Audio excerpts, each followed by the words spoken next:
Like in the United States, Canada's annual inflation rate cooled to 7.6% in July, primarily due to a drop in gas prices across the country.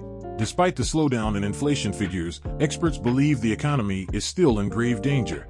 According to a report from Rosenberg Research, an independent research firm, Canadians must prepare for more economic declines. The carnage could be worse than even we predict, the firm states in its report. The reason for this doomsday report is not far-fetched. Unlike what the inflation reports show, Canada's economy is far from cooling. In fact, things are getting more heated. The Bank of Canada has not signaled any intention to avoid further interest rate hikes. In addition, gas prices dropped by 9.2% in July, but food prices rose at the fastest pace since August 1981, with prices up by almost 10% compared to the same period in 2021. Natural gas prices also increased by 12.4% from June and 42.6% year-over-year. Bakery goods increased by 13.6%, eggs by 15.8%, and fresh fruit by 11.7% compared to July 2021. Not to be outdone, mortgage cost hikes are also pushing rent prices sky high. According to reports, rent rose faster in July than in the preceding months. In contrast, hourly wages were only up 5.2% in July. With the Bank of Canada's aggressive rate hikes, a shaky residential real estate sector, and high levels of household debt, analysts at Rosenberg Research predict that the Canadian economy is headed for a more pronounced recession than many are calling for. To put it bluntly, the firm believes the roof is about to cave on the Canadian economy, bringing down the GDP by at least 1.4% and increasing the unemployment rate to 6.3%. You are welcome to today's video on Savvy Economists. In this video, we take a critical look at a recent report about the Canadian economy from independent research firm Rosenberg Research. Before we get into the report, please take a little time to like this video and subscribe to the channel for more. Also, ensure you drop your comments and observations in the comment section below. Everything helps with the YouTube algorithm. Without further ado, let's dive right in.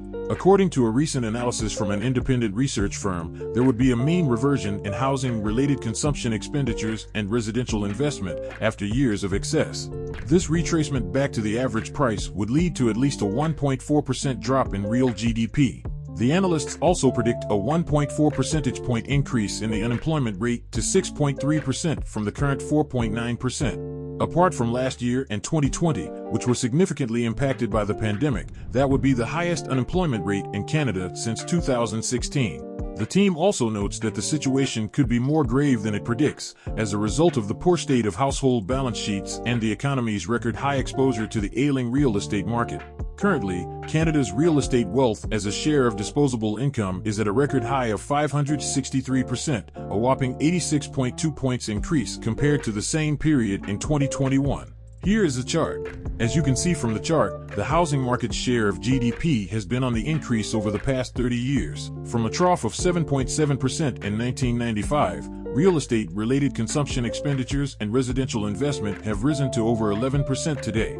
But there is enough evidence to show that this bull run is slowing, especially with the Bank of Canada's ongoing rate hiking cycle.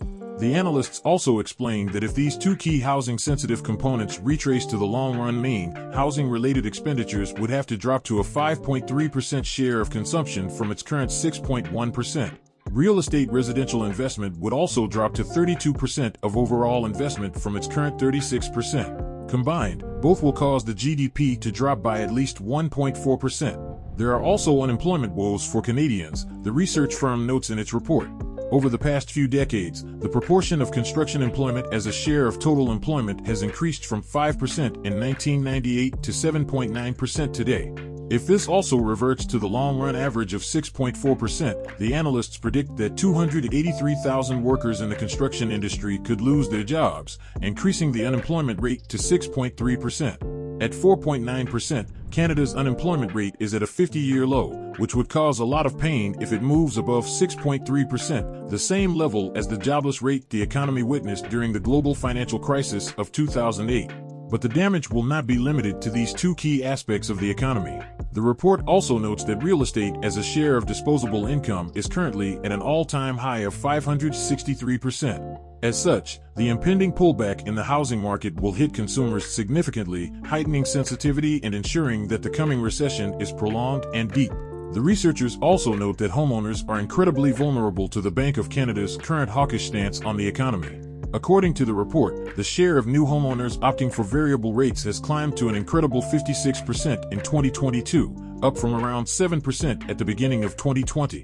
In most cases, the overnight rate set by the Bank of Canada has the most effect on variable rate mortgages. When it increases, variable rate mortgages become more expensive.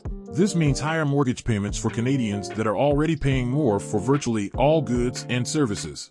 That's not all. The researchers also explained that Canada's relatively high levels of household debt will affect future GDP growth and hinder any subsequent economic recovery. Here is a concluding statement from the team of researchers. With a record high exposure to the vulnerable housing market, the pullback in residential real estate prices that is likely to continue as the central bank carries on with its interest rate hiking cycle will hit the Canadian economy harder than the consensus economics community is currently calling for. Conservatively, we estimate a 1.4% hit to real GDP is in the cards, as well as an uptick in the unemployment rate to 6.3% from 4.9%, a drawdown that could be even more pronounced than the historical records show given the elevated exposure to the housing market, the high proportion of new borrowers opting for variable rate mortgages, and historically high levels of household debt.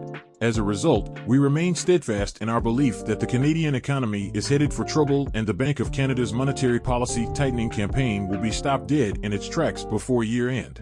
With this in-depth analysis, it is clear that the Canadian economy is about to collapse like a house of cards, no thanks to the economic and monetary policies of Prime Minister Justin Trudeau. That's why experts, including a former Bank of Canada economist, are saying there is no soft landing for the economy and cautioning Canadians to prepare for the full impact. What do you think about this in-depth report and the current state of the Canadian economy?